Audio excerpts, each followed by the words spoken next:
इंदिरा जी और अटल बिहारी वाजपेयी जी का नाम नहीं लूंगा, मैं जानता हूं निकाल दिया जाएगा। 2000 रुपए के नोट में जो चिप थे बता दिया जाएगा कि कहां गए। इनसे ना उम्मीद करो इतनी सादगी के साथ, इनसे ना उम्मीद करो इतनी सादगी के साथ। ये दौर अलग हैं, ये लोग अलग हैं। अगर इस दौर में इनसे वफा ढूंढ रहे हो तो बड़े नादान हो, जहर की शीशी में दवा ढूंढ रहे हो। बैंक एक तरफा इन्फॉर्मेशन लेते हैं, गरीबों का सिविल खराब कर देते हैं, मध्यम वर्गीय लोगों का सिविल खराब कर देते हैं। श्री राजीव राय जी। धन्यवाद सर। श्री राजीव राय जी। धन्यवाद sir. I have given permission to Shri Rajiv Rai ji. No, please. I have not given permission to you. It has nothing to do. Kalyan Banerjee, see. It has to be interpreted within the line. Rajeev Rai ji, आप बोलिए। आप बोलिए। आप बोलिए। धन्यवाद sir, आपने हमें मौका दिया। मैं अपने राष्ट्रीय नेतृत्व का आभारी हूँ कि राष्ट्रीय नेतृत्व ने मुझे कहा बोलने के लिए।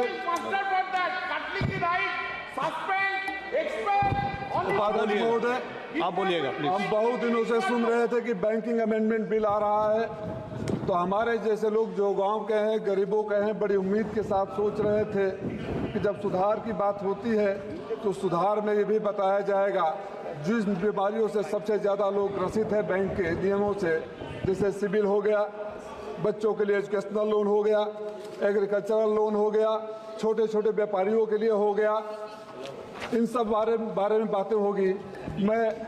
मैं ये नहीं कहने इंदिरा जी की तरह, इंदिरा जी और अटल बिहारी वाजपेयी जी का नाम नहीं लूंगा, मैं जानता हूं निकाल दिया जाएगा, लेकिन जरूर उम्मीद कर रहा था कि 2000 रुपए के नोट में जो चिप थे बता दिया जाएगा कि कहां गए और वो चिप 2000 रुपए के नोट क्यों गायब हो गए। मैं इलीगल थे इसलिए मैं ये भी उम्मीद कर रहा था कि अब तक बता दिया जाएगा बैंकिंग लॉ में अमेंड करके कि जो 15 लाख रुपए आ गए थे वो कब और कैसे बांटे जाएंगे। लेकिन फिर ख्याल आया कि हम किन लोगों से उम्मीद कर रहे हैं, इनके लिए 2 लाइनों के बाद बात करेंगे। इनसे ना उम्मीद करो इतनी सादगी के साथ, इनसे ना उम्मीद करो इतनी सादगी के साथ। ये दौर अलग हैं, ये लोग अलग हैं। अगर इस दौर में इनसे वफा ढूंढ रहे हो तो बड़े नादान हो, जहर की शीशी में दवा ढूंढ रहे हो।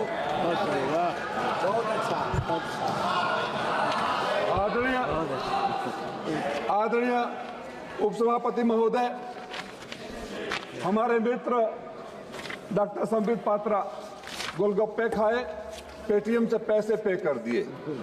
2%, 1-1.5% के हिसाब से कितना पैसा कहां चला गया।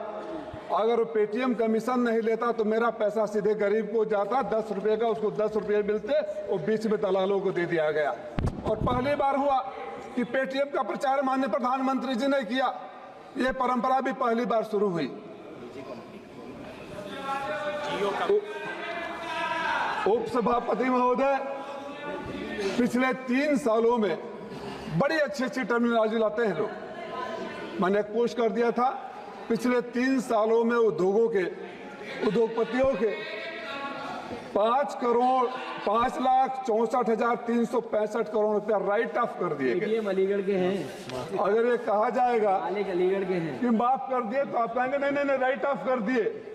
मैं आज आपसे अपने नेता के सामने मांग करता हूं कि देश के किसानों के ऊपर चाहे जितना भी कर्ज हो सबको राइट ऑफ करने की घोषणा कर दो, हम स्वागत करेंगे। ठीक बात। ये आपकी बुद्धि कहीं और नहीं आती है। आपने चौथी सबसे बड़ी अर्थव्यवस्था की बात करते हैं, तीसरी सबसे बड़ी अर्थव्यवस्था की बात करते हैं। हमारे जैसे लोग तब सदन में नहीं थे, लेकिन टीवी पर सुनकर हमारा सीना चौड़ा हो जाता था जब कोई कहता था कि देश में रुपए की केवल कीमत ही नहीं गिरती है, देश का स्वाभिमान भी गिरता है। तो हमें लगा था कोई आएगा स्वाभिमान बढ़ाएगा। मैं तो आपसे जानना चाहता हूं कि देश के स्वाभिमान को किस रसातल में आप भेज दिए और कहां तक गिराने का इरादा है।